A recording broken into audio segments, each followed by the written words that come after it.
Luc, chapitre 20.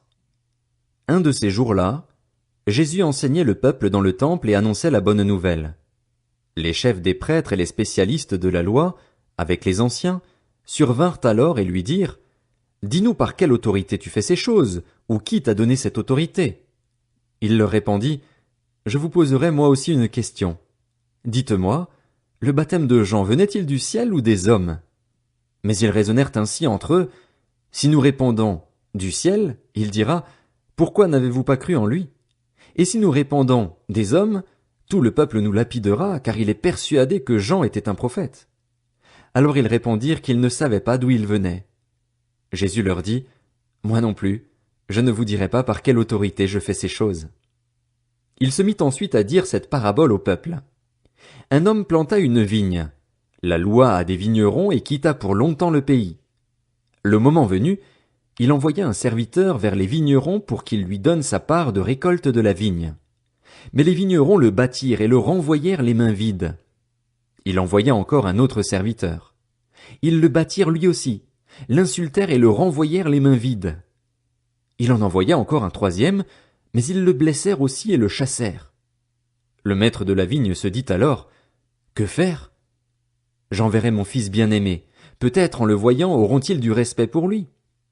Mais quand les vignerons le virent, ils raisonnèrent entre eux et dirent: Voilà l'héritier. Tuons-le, afin que l'héritage soit à nous. Ils le jetèrent hors de la vigne et le tuèrent.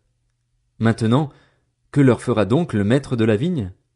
Il viendra, fera mourir ses vignerons et donnera la vigne à d'autres.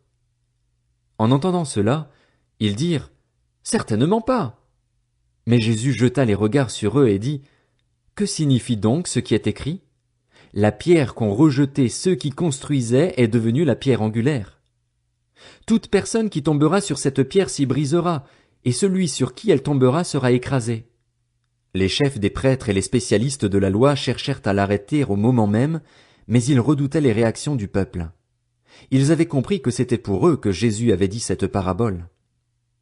Ils se mirent à observer Jésus, et ils envoyèrent des hommes qui faisaient semblant d'être des justes pour le prendre au piège de ses propres paroles, afin de le livrer au pouvoir et à l'autorité du gouverneur. Ils lui posèrent cette question: Maître, nous savons que tu parles et enseignes avec droiture et que tu ne tiens pas compte de l'apparence, mais que tu enseignes le chemin de Dieu en toute vérité. Nous est-il permis, ou non, de payer l'impôt à l'empereur? Jésus discerna leur ruse et leur répondit: Pourquoi me tendez-vous un piège? Montrez-moi une pièce de monnaie. De qui porte-t-elle l'effigie et l'inscription? De l'empereur, répondirent-ils.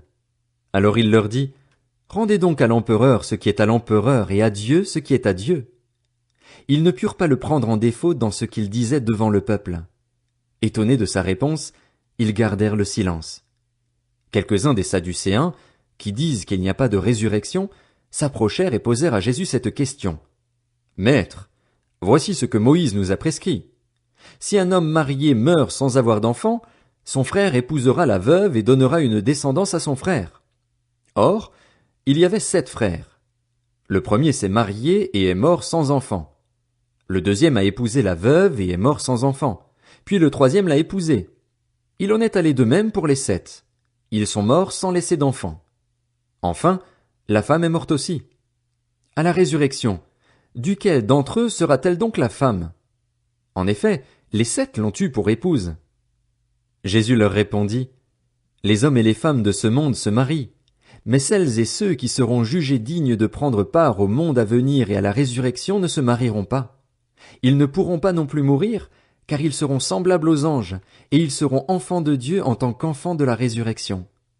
Que les morts ressuscitent, c'est ce que Moïse a indiqué dans l'épisode du buisson, quand il appelle le Seigneur le Dieu d'Abraham, le Dieu d'Isaac et le Dieu de Jacob. Or Dieu n'est pas le Dieu des morts, mais des vivants, car tous sont vivants pour lui. Quelques spécialistes de la loi prirent la parole et dirent: Maître, tu as bien parlé. Et ils n'osaient plus lui poser aucune question. Alors Jésus leur dit: Comment peut-on dire que le Messie est le fils de David? David lui-même dit en effet dans le livre des psaumes: Le Seigneur a dit à mon Seigneur: Assieds-toi à ma droite jusqu'à ce que j'aie fait de tes ennemis ton marchepied. David l'appelle donc Seigneur. Comment peut-il être son fils? Tandis que tout le peuple l'écoutait, il dit à ses disciples, « Méfiez-vous des spécialistes de la loi qui aiment se promener en longue robe et être salués sur les places publiques. Ils recherchent les sièges d'honneur dans les synagogues et les meilleures places dans les festins. Ils dépouillent les veuves de leurs biens tout en faisant pour l'apparence de longues prières. Ils seront jugés plus sévèrement.